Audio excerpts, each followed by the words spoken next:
35년 동안 폐지 더미 속에서 책을 압축해온 한 남자가 있습니다. 그런데 놀랍게도 그는 자기 일을 러브스토리라고 불러요. 오늘 저희는 보내주신 그 소설 너무 시끄러운 고독에 대한 심층 분석 자료를 가지고요. 주인공 한타의 이 기이하고도 처절한 사랑 이야기 속으로 한번 깊이 들어가 보려고 합니다. 네, 보내주신 자료가 아주 흥미로웠던 게 이 소설을 그냥 한 노동자의 독백 이렇게 보지 않더라고요. 오히려 뭐랄까 파괴와 혼돈 속에서 한 인간이 어떻게든 자신만의 아름다움 또 자신만의 질서를 만들어내려고 했던 어떤 투생의 기록으로 해석하고 있었어요. 맞습니다. 아주 명확합니다.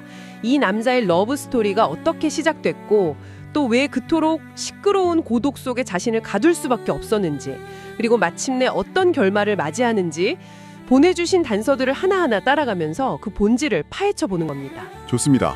그럼 그 첫 번째 단서부터 시작해 볼까요? 이 이야기의 제목이기도 한 너무 시끄러운 고독, 이 모순적인 개념의 정체가 대체 뭘까요? 자, 일단 시끄러운 고독이라는 이 모순적인 개념부터 좀 풀어봐야 할 것 같아요. 보내주신 분석 자료에서도 바로 이 부분을 핵심으로 짚고 있는데요. 한타의 고독이라는 게 텅 비어있는 상태, 그러니까 부재가 아니라는 거예요. 오히려 무언가로 너무 꽉 차서 시끄러운 압도적인 현존의 상태라는 거죠. 그렇죠. 그는 책을 그냥 눈으로만 읽는 사람이 아니었잖아요. 자료에 인용된 문장을 보니까 나는 아름다운 문장 하나를 입안에 넣고 과일 사탕처럼 빨아먹거나 리피오처럼 홀짝인다고 하죠. 그러니까 지식과 문장을 온몸으로 모든 감각으로 흡수하고 체화하는 거예요. 바로 그 지점입니다. 그러니 그의 머릿속은 늘 시끄러울 수밖에 없는 거죠. 칸트, 니체, 괴테 같은 위대한 사상가들이랑 또 그들이 만들어낸 인물들이 계속해서 말을 걸고 토론을 벌이는 거대한 토론장이 머릿속에 펼쳐져 있는 셈이니까요. 혼자 있지만 사실은 세상에서 가장 인구 밀도가 높은 곳에 사는 남자랄까요? 아, 그거 흥미로운 해석이네요. 그러니까 그의 고독은 외부 세계랑 단절된다 이런 의미가 아니라 오히려 내면의 거대한 지식의 도서관을 짓는 과정이었다. 이렇게 볼 수 있겠군요. 외부의 소음을 차단하고 내면의 목소리에 더 집중하는 거죠. 네네. 그런데 여기서 좀 근본적인 질문이 생겨요. 분석 자료에서도 지적하셨듯이 그의 일의 본질은 결국 책을 파괴하는 행위입니다. 어떻게 이 파괴가 숭고한 예술이 될 수 있었을까요? 바로 그 역설을 이해하는 게 한타의 세계로 들어가는 두 번째 열쇠입니다. 보내주신 자료가 한타의 작업 방식이란 새로운 시대 젊은이들의 작업 방식을 아주 선명하게 대조하고 있거든요. 그 차이를 보면 그의 파괴가 왜 예술적인 의식이 될 수밖에 없었는지 분명해져요. 젊은 노동자들은 그냥 효율적으로 감정 없이 일하죠. 그 사람들한테 책은 그냥 처리해야 할 폐기물, 킬로그램 단위의 종이 뭉칠 뿐이고요. 근데 한타는 전혀 다르죠. 그에겐 자기만의 아주 정교한 순서와 철학이 있어요. 그렇습니다. 그의 작업은 세 단계의 예술적 의식으로 이루어지거든요. 첫째는 선택과 구원. 그는 폐지 더미를 뒤져서 희귀한 책, 자기가 사랑하는 작가의 책을 그냥 버려지게 두지 않고 구해냅니다. 그리고 둘째가 안치. 안치. 네, 구해낸 책을 압축구러미의 가장 중심부, 마치 관 속에 심장을 놓듯이 가장 중요한 자리에 놓는 거죠. 그리고 마지막 단계가 정말 활용점정이더군요. 맞습니다. 셋째, 장식이죠. 렘브란트나 마네 같은 위대한 화가들의 복제화를 주워와서 그 꾸러미의 표면을 아름답게 장식해요. 이 과정을 통해서 그의 꾸러미는 단순한 폐지뭉치가 아니라 세상에 단 하나뿐인 예술작품 혹은 기념비가 되는 겁니다. 어느 꾸러미에 괴테가 잠들어 있고 또 어느 꾸러미에 슐러가 묻혀 있는지 아는 유일한 사람은 자기 자신뿐이라는 거. 스스로 예술가이자 유일한 관객이 되는 거네요. 네. 결국 그의 작업은 파괴 행위라기보다는 파괴될 운명에 처한 소중한 것들을 위한 일종의 장례식이자 그것들을 기리는 기념비를 만드는 행위였군요. 그런데 이렇게 정교하고 견고한 자기만의 세계는 보통 깊은 상처에 맞서기 위한 방어 기제로 만들어지곤 하잖아요. 보내주신 자료는 한티아를 그렇게 만든 내적 외적 상처를 정확히 짚어주고 있더라고요. 네, 그 부분으로 넘어가 보죠. 그의 세계를 이해하려면 그의 상처를 들여다봐야 합니다. 분석 자료에 따르면 한티아의 삶을 관통하는 문장이 하나 있어요. 바로 하늘은 인간적이지 않다는 좀 냉소적인 깨달음이죠. 이 깨달음의 배경에는 두 가지 트라우마가 자리 잡고 있습니다. 하나는 외부에서 온 거대한 폭력, 즉 역사적인 경험이죠. 전쟁이 끝나고 나서 프로이센 왕립도서관의 장서 수십만 권이 통째로 폐기되는 그 끔찍한 광경을 목격한 거예요.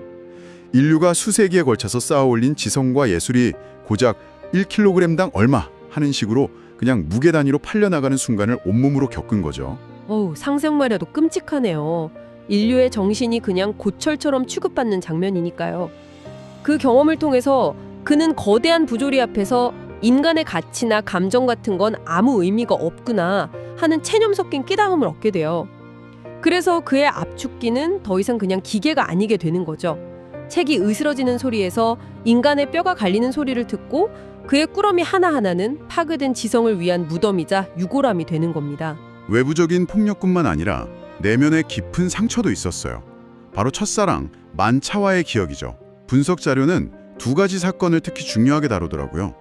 숭고하고 아름다워야 할 그 사랑의 순간이 가장 비천하고 굴욕적인 현실과 충돌했던 사건들이요. 네, 첫 번째는 댄스 파티 사건.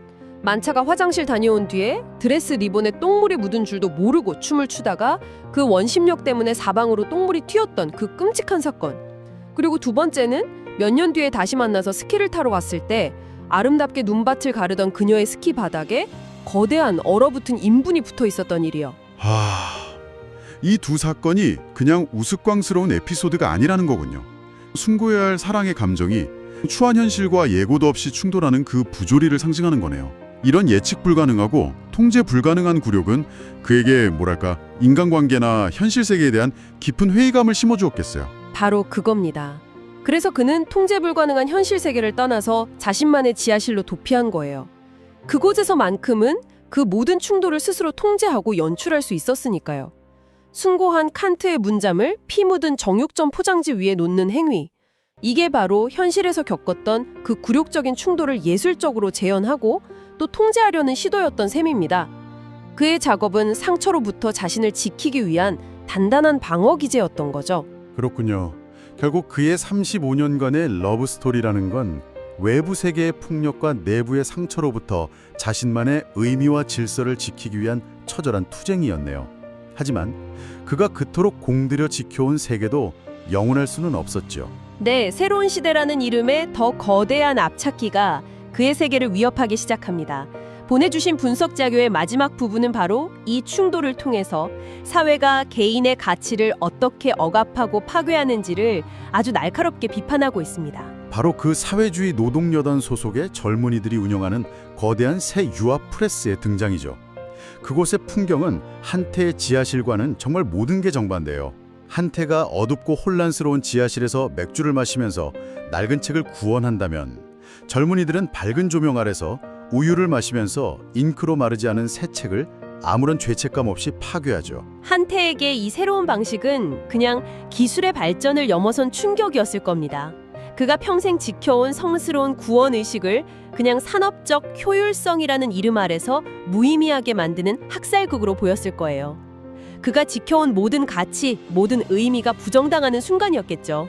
결국 그에게 사회는 하나의 거대한 압착기처럼 느껴졌을 겁니다. 개인의 고유한 가치나 의미는 인정하지 않고 획일적인 효율성으로 모든 걸 그냥 찍어 누르는 시스템 말이죠. 그리고 모든 것을 잃고 텅 빈 지하실로 돌아온 한태아는 마지막 깨달음에 도달합니다. 분석 자료의 핵심을 꿰뚫는 문장이 바로 여기서 등장하죠. 내 뇌는 그저 압축된 생각의 유아 프레스일 뿐이지. 와, 이 문장 정말 소름 돋지 않는?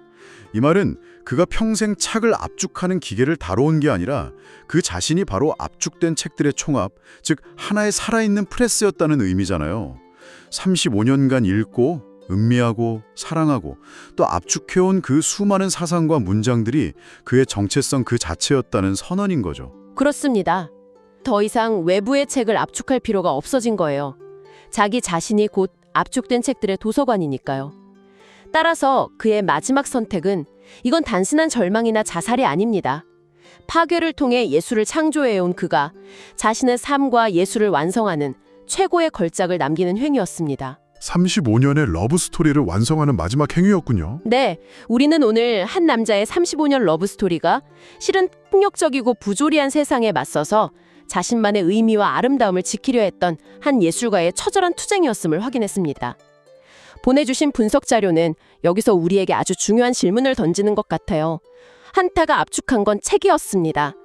그렇다면 지금 이 순간 당신의 뇌는 무엇을 읽고 사랑하고 또 압축하고 있나요? 당신이라는 존재를 구성하는 것은 과연 무엇입니까? 여운을 남기는 마지막 디테일이 하나 더 있죠. 그의 마지막 꾸러미, 그러니까 자기 자신이 들어간 그 꾸러미에는 꼬리표가 달려 있었습니다. 그리고 거기에는 일롬카라고 적혀 있었죠. 아우슈비츠가 앗아간 그가 사랑했던 집시 소녀의 이름입니다. 그의 마지막 예술 작품은 결국 가장 깊은 곳에 간직했던 사랑과 기억을 향하고 있었던 겁니다. 그렇군요. 결국 그의 모든 투쟁은 어쩌면 사랑을 기억하기 위한 것이었을지도 모르겠습니다. 자, 오늘 저희의 이야기는 여기서 마무리하지만 질문은 당신에게 남겨두겠습니다. 만약 당신의 삶을 단 하나의 꾸러미로 만들어야 한다면 그 마지막 꼬리표에 당신은 무엇을 혹은 누구의 이름을 적으시겠습니까? 한 번쯤 생각해 볼 만한 질문입니다. 구독, 좋아요 눌러주세요.